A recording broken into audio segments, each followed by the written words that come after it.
Morning, can you hear me? Very well. Okay, good. Hello from Belize and good day to everyone. I'm glad to be participating in this workshop. Considering all the challenges that we face nowadays, you guys have been doing an exceptional job. This actually has been an introduction to wooden vernacular architecture for me. This is not my usual area of expertise. As an archaeologist with the Institute of Archaeology in Belize, we normally work with the ancient Maya and their stone architecture. Today, let me see if I can share my screen.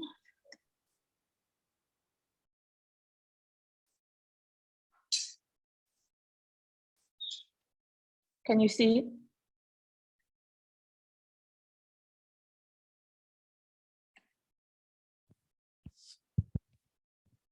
Yes. Okay. Today, I will be sharing with you an update on the Belize City Downtown Rejuvenation Project, which is an example of a heritage-based project with the objective of attracting increased tourism activity in Belize City in order to create more economic benefits for the local community. It's very similar to the project that we heard earlier about in Panama. The Downtown Rejuvenation Project was initiated by the government of Belize through the Ministry of Tourism in partnership with the Embassy of Taiwan and the Taiwan International Development Fund, ICDF. The project came at a cost of 16 million Belize dollars or 8 million US dollars. The other stakeholders listed here were involved based on their various competencies in culture, tourism, city affairs, finance, and architecture. Tourism is one of the major industries in Belize. As you can see here, it represents about 65% of our GDP. For this reason, it is no surprise that it is one of the driving forces behind any kind of project development. And one of this would be the National Sustainable Tourism Master Plan. In their latest version, completed in 2012, it called for the promotion of culture and heritage, particularly in an urban setting like Belize City, where renovation and restoration of wooden vernacular architecture could lead to the preservation and promotion of historic architecture and other heritage spaces that could then be used to promote tourism-related activity in a declining community. As an initial component of the project, a Taiwanese delegation, along with the various Belizean stakeholders, were involved in conducting field research in defining the scope of the project. The recommendation was that the project should be modeled after a previously used Taiwan Eco Museum concept, which featured a core museum supported by various satellite locations. In Belize, the government house was identified as the best situated property to function as the core museum, and we will get to that a bit later. In conducting a preliminary survey of the city, the team identified over 700 historic buildings. In order to limit the scope of the project to keep it manageable, the focus was limited to the Albert Street and Regent Street area in the downtown Belize City, which you can see in the map on the right. All the stars are representative of a historic building along these two main streets. The project was initially scheduled for 2 years, from 2016 to 2018, but was later expanded up to 2020.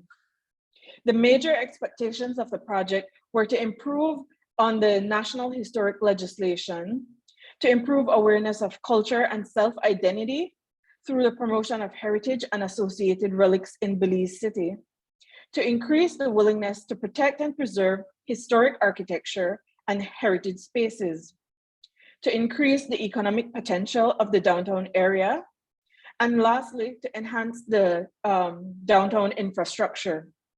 The rationale for developing this Belize City-based project was considered because of the majority of the historic architecture. The majority of the historic architecture was found in this part of the city, and that the city is also a central hub for tourism. Seen here, this is one of the most prominent featured part of the project, the Government House, House of Culture, which is also one of the finest examples of Caribbean wooden architecture in Belize. The historic structure served in various capacities since its construction in 1814, first as residence for the colonial head of government and later on as a museum. Since the completion of the project in late 2020, the newly renovated house has been the venue for various government events, but has not yet been reopened for public visitations. Another property included within the project is the Ronald Greenwood House. Since the initiation of the project in 2016, awareness campaigns were conducted to encourage the community in registering their properties for inclusion within the project. But even after 2 years, the project was unable to get any voluntary participation.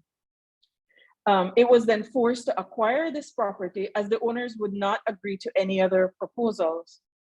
Because of the deteriorated state, the original structure was eventually demolished and a new building with similar architectural style as seen on the right was rebuilt. However, this new structure now lacks the historic fabric and the story, which are the components that were central to its preservation. The building was slated for use as a museum and a cafe, but it is currently being used to house government offices. The next few slides will feature some of the other historic wooden buildings found throughout this downtown area.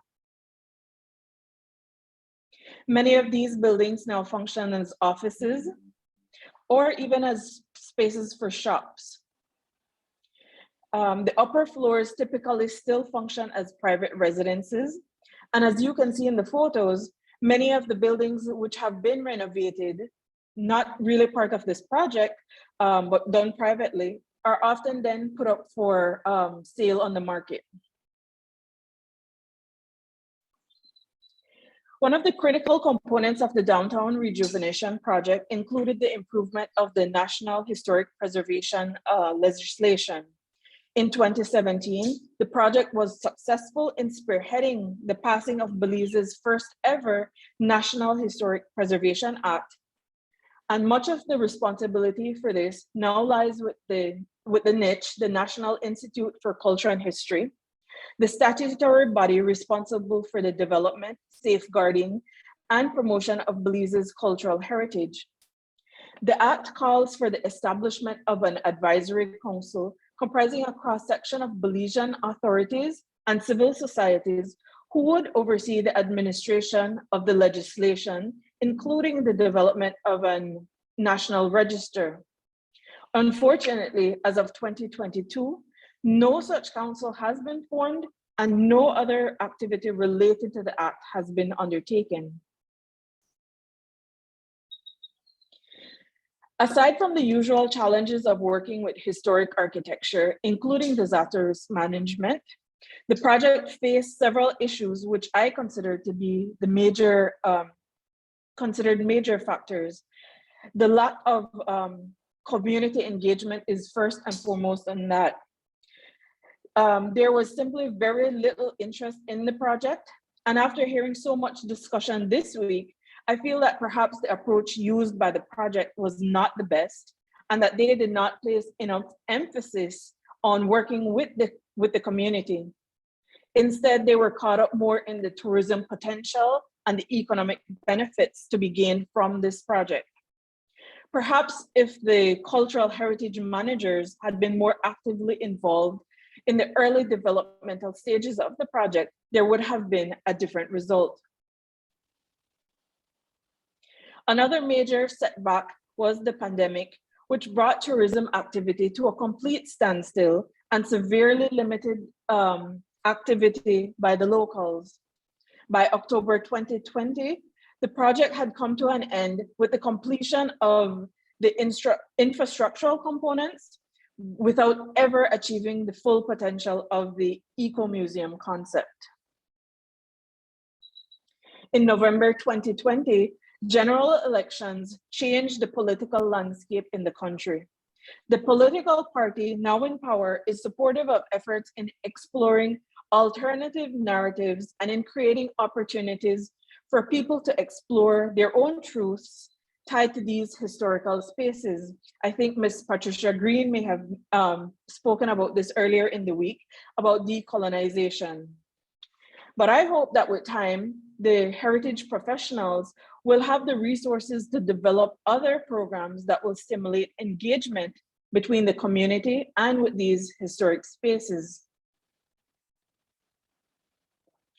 Shortly before the end of the project in October 2020, the entire project was rebranded as the Belize City Eco Museum, with its best feature being the development of an app which facilitates self-guided tours and could also function as a tool to assist tour guides in providing better quality tours in the downtown area.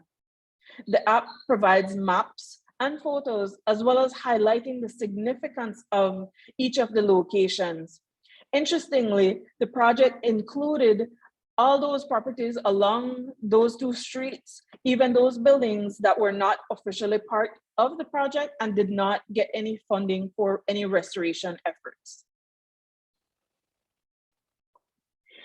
Overall, while the project has faced some challenges, I believe there are still opportunities to fulfill the objectives of the project. I think this could be accomplished if the government would provide, or at least facilitate, niche with the opportunity to take a leadership role in continuing the objectives of the project. The historic preservation legislation supports this recommendation since it already stipulates that niche would be responsible for the administration of the Historic Preservation Act. Secondly, the infrastructure already exists for the Eco Museum, therefore niche, through its institutions and their existing community partnerships, could theoretically develop activities to encourage the use of these spaces. Again, through the already existing niche framework, it should not be difficult to develop opportunities to work with the community in understanding their viewpoints and even their reluctance, while also educating them in the importance of preserving the historic architecture and the role that they can play in doing so. Lastly, there is always a need to facilitate capacity building for heritage managers and for the inclusion of the local community in efforts to safeguard and promote our cultural heritage. I thought I would end my presentation mentioning that there are other types of vernacular wooden architecture also present in Belize, away from the downtown or urban areas. These types of houses can be found in traditional Maya communities, especially in the southern part of the country, where people still construct houses made from pole and thatch. With the continuing and rapid loss of forests and forest resources, however, this style of construction is quickly disappearing as there is limited access to the required building materials. Driving through these communities now, you can see the gradual replacement of these traditional houses with concrete structures. This brings me to an end of my presentation, and I thank you for the opportunity to share the situation in Belize.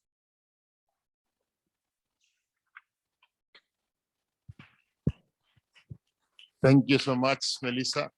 It's You're welcome. fascinating to see the vernacular architecture and the similarities of the problems in the Grand Caribbean. I hope you can join us later to the round table. For sure. So ahora vamos a parar 10 minutos para un breve descanso y continuamos a 10 minutos.